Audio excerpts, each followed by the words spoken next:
how to determine which area in your business it's perfect spot for artificial intelligence. First of all, I want to tell you that this is not video that is promoting what it's called pocketed AI, which means what we put a little bit of the AI here, a little bit of the AI there. No, AI needs to be everywhere in a company, but to make that spot for AI reliable and result driven, we need to have, and you as the executive, C-level or leadership member, you need to have a key, a formula to find these places in your company. So this video will tell you how to find them. First of all, we need to understand how artificial intelligence models works. We have, generally speaking, models that can understand text and give you a text as the output.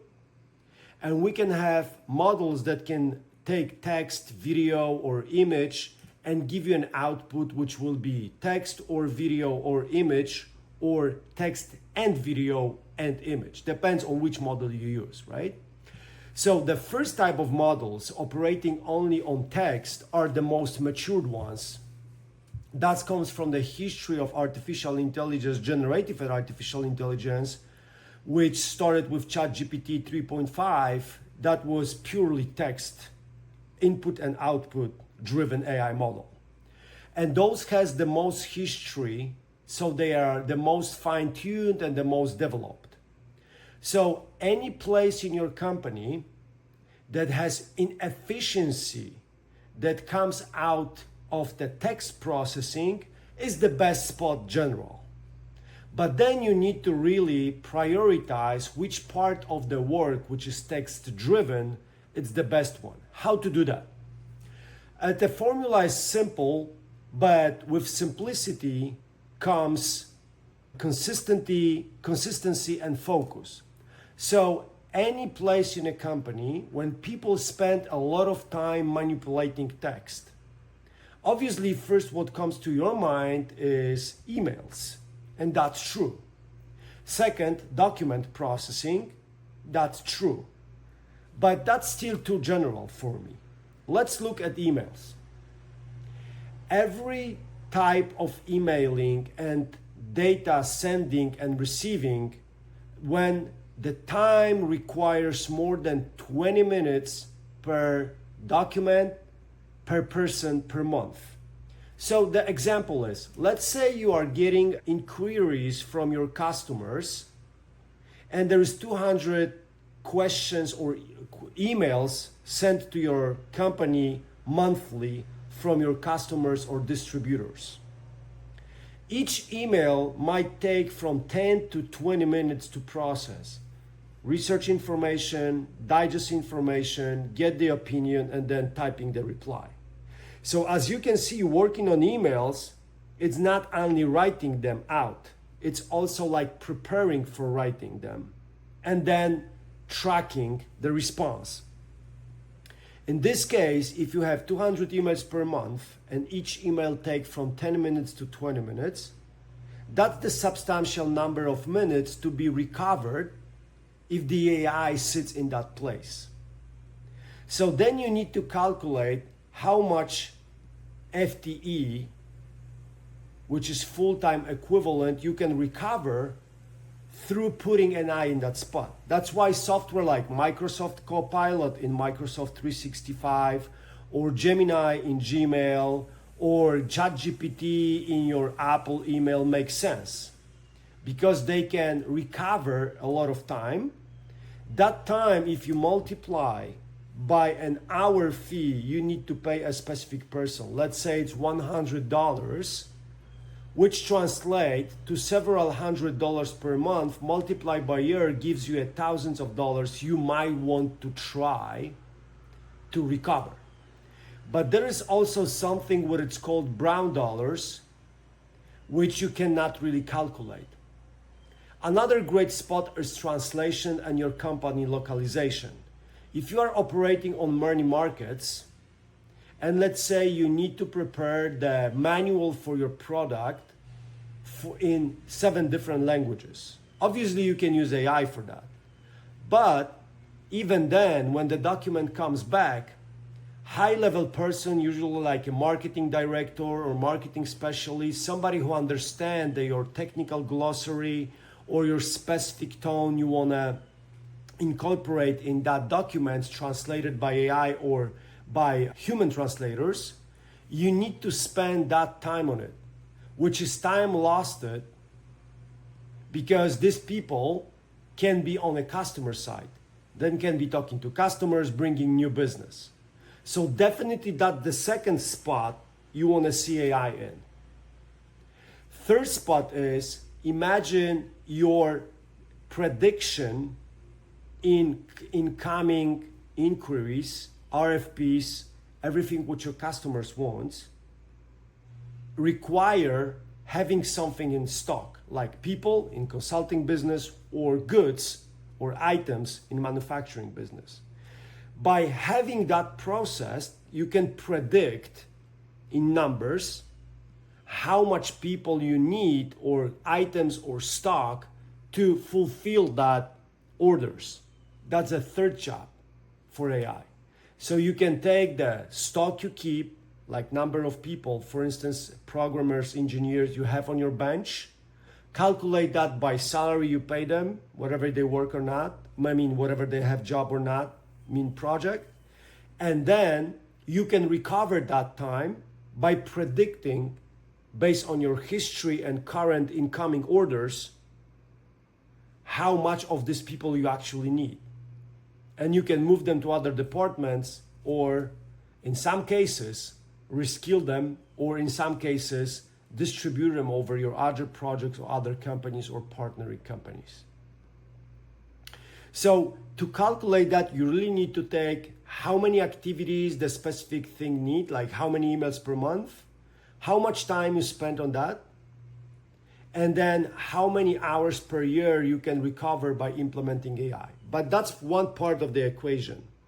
Second is cost. So you need to find AI that helps to do that. Large language models are great for that, but they require proper prompting preparation, which is time consuming, and that time you need to buy, either from prompt engineers or other people that will help you to design that. So that's one strategy. Calculate number of hours you need to hire to make AI models working for you. So for instance, you might have a number of orders, time per order per month, a number of people working on orders. By just dropping this information to the LLM will give you a whole bunch of hallucinations, which means basically useless information which you cannot use. To ask a proper question, to ask AI proper question, you need to prepare that question properly, which is called prompt engineering. So second approach is find a tool right there for off the shelf that you can purchase. And then you usually have two elements of the equation. Price for tool, so monthly subscription, like $50 for instance, and the number of tokens you get per that price. If you don't know how the AI models charges you, there will be a separate video about that. But basically, the more messages you send, the higher price you pay totally. The unit number might be lowering, but you will be bulk purchasing. So for instance, Microsoft Copilot gives you 25,000 messages per month within a $30 package of Microsoft Copilot 365. Above that, you got to pay 1/3 per message. So you got to calculate the cost of employing the specific AI tools for that.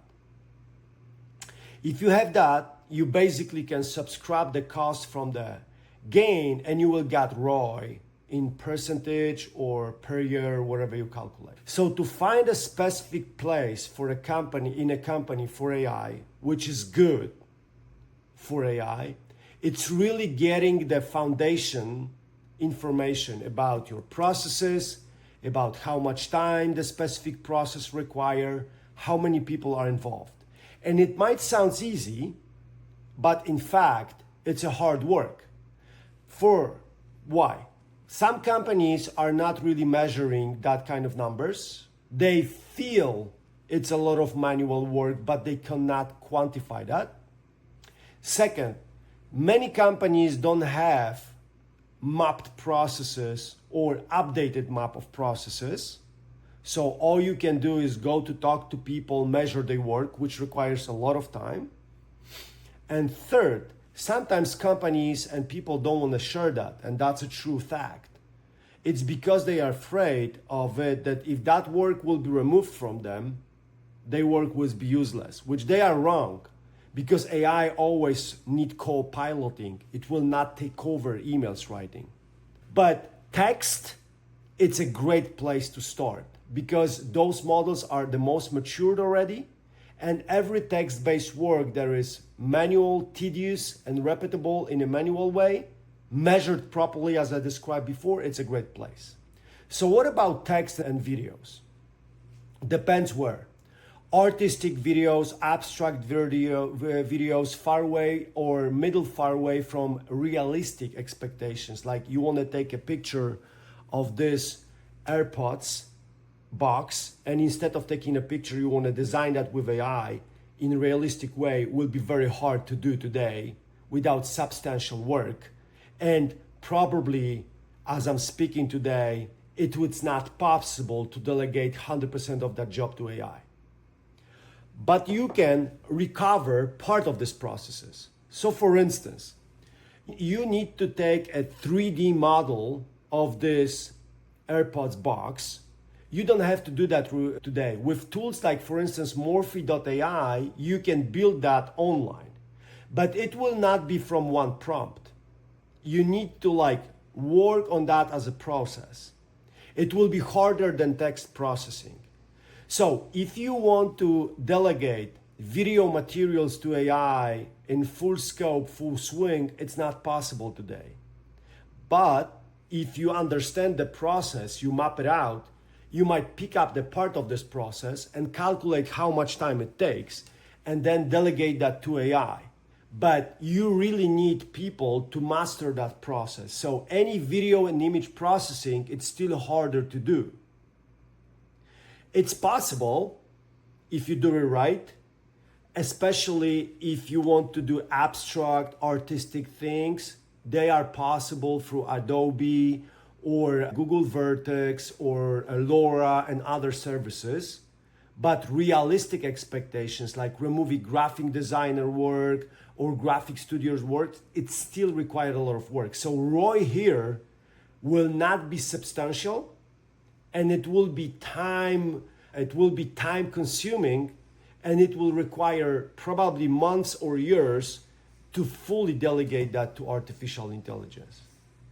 So in this video, I try to give you 3 important elements: how to find this place and where, how to calculate that ROI that you can get, and third, why video and images, it's still difficult, but not impossible.